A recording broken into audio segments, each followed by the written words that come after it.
Voice Assam কালচাৰৰ অন্য এটা ভিডিঅ'লৈ স্বাগতম। আৰু এই ভিডিঅ'টো সম্ভৱ কিমান দূৰ গৈ পাই মই নাজানো।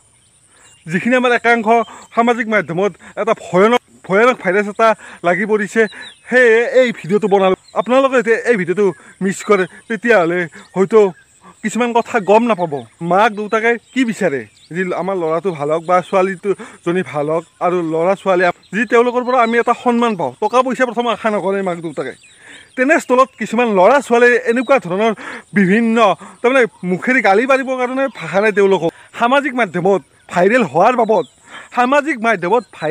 বাবদ তেওঁলোকে এনেকুৱা তললৈ নামি গৈছে যে এনেকুৱাকৈ শাস্তি দিব ইচ্ছা যায় যে ভগৱানেও কিজানি তেওঁলোকক মাফ নকৰে। যি নহওক, কথাটো কি হৈছে যে তেওঁলোকক স্ক্ৰীণত এই গতিকে ভিডিঅ' বা ফটো লগোৱা নাই যে তেওঁলোকক লাজ পোৱাৰ অৰ্থত নহয়, তেওঁলোকৰ মুখকেইখন আপোনালোকক চালেও যাতে পাপ লাগে। কাৰণ সামাজিক মাধ্যমত এনেকুৱা ধৰণৰ ঘটনা ঘটিছে যে এই চেনেলটোত মই মোৰ লোক সংস্কৃতিৰ ওপৰতহে ভিডিঅ' বনাব লাগিছিল, কিন্তু এই ভিডিঅ'টো এই গতিকে বনালোঁ যে মোৰ তাত থকা প্ৰতিজন দৰ্শকে যাতে গম পায় আৰু এনেকুৱা ভুল কৰিবলৈ নিদিয়ে।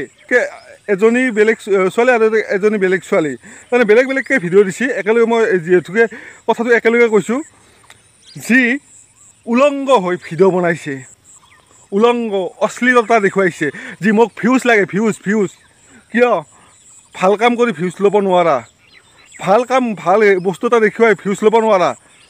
এইবিলাক তাকে দেখি ক'বলৈ গ'লে ল'ৰা এজনে এটা পুখুৰীত গা ধুবলৈ গৈছিল, আৰু গা ধুৱা যাওঁতে সিও গামচাখন খুলি পুখুৰীত জাপ দি দিছিল।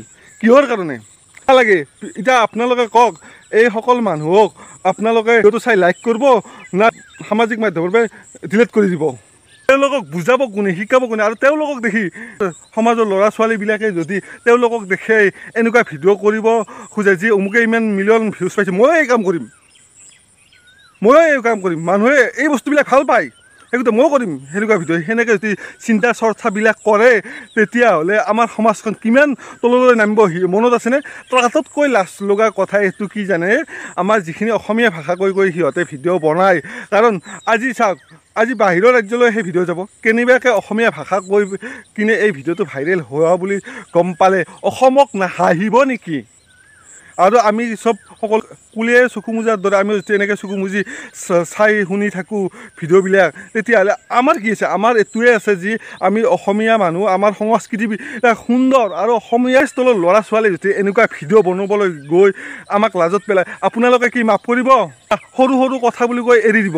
এইবিলাক সৰু কথা নহয়। এইবিলাক কথা আচলতে এওঁলোকে এনেকুৱা একোটা স্থান পাব লাগে যি তেওঁলোকে ভুলতো জন্মতো এনেকুৱা কাম। এইবিলাক সৰু কথা নহয়। এইবিলাক কথা আচলতে এওঁলোকে এনেকুৱা একোটা স্থান পাব লাগে যি তেওঁলোকে ভুলতো জন্মতো এনেকুৱা কাম কৰিব নালাগে। আজি আমি শিক্ষাৰ দিশত উন্নত কৰিব গৈ আছোঁ, কিন্তু একাংশ ল'ৰা ছোৱালী কলেজৰ নামত কি কৰে কি নকৰে বাধা দিব যদি যাওঁ, হয়তো আমি ৰাইজৰ ৰসত আমি কৰিম। স্কুলীয়া ছাত্ৰ ছাত্ৰীক এনেকুৱা ব্যৱহাৰ কিয় কৰিছ তেনেনাই আমি সজাগ হ'ব লাগিব। আমাৰ মধ্যে সকলো অনুষ্ঠানে এটা বেলেগ স্থানলৈ একাংশই লৈ গৈ আছে, সেইবিলাক আমি তেওঁলোকৰ হাতৰ পৰা লৈ আহিব লাগিব। অলপ দিন আগত এটা নাগাৰা নাম চাই দেখা পালোঁ মদ খুৱাই অভিনয় কৰিছে। তই যদি ইমানে মদ খোৱা বাহিৰৰ দেশলৈ যা, তাত যাই যি কৰি থাক, তাত য'ত যেনেকুৱা পৰিস্থিতি তাত সেনেকুৱা কৰি থাক, আমাৰ ইয়াতো নকৰিবি। কাৰণ ৰামায়ণ মহাভাৰতত নাগাৰাৰ নামত দেখুৱাইছিল যে পৌৰাণিক কাহিনীৰ সেনেকৈ যেনেকৈ ৰাম লক্ষ্মণ সীতা হনুমান সেনেকুৱাকৈ অভিনয় কৰিবলৈ চেষ্টা কৰিবি, অপভংশ কৰিব নিদিবি। আমাৰ টেলেণ্টেড মানুহ আছে, তেওঁলোকক তাক যাবলৈ চেষ্টা কৰিম।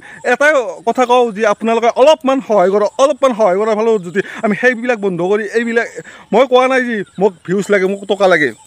18 বছৰৰ পৰা কষ্ট কৰিছোঁ, এই 18 বছৰৰ পৰা আজিৰ তাৰিখলৈ যি কষ্ট কৰি খাই আছোঁ, যি ইউটিউবৰ পৰা টকা ইনকাম কৰিম বা ভাইৰেল হৈ দেখুৱাম, সেইটো নহয়। মোৰ লক্ষ্য হৈছে আমাৰ সংস্কৃতিখিনি কেনেকৈ আমি ৰাখিব লাগে, সেইটোৱে মোৰ লক্ষ্য। মোৰ টকা পইচা ডাঙৰ বস্তু নহয়। নাই ভাত নাই টকা আজি লগতে থাকিম, নাই টকা আজি সুদা ভাত খাম, তথাপিও আমাৰ সংস্কৃতিক অপভংশ হ'বলৈ মই নিদিওঁ। ধন্যবাদ আজিৰ এই ভিডিঅ'টো চোৱাৰ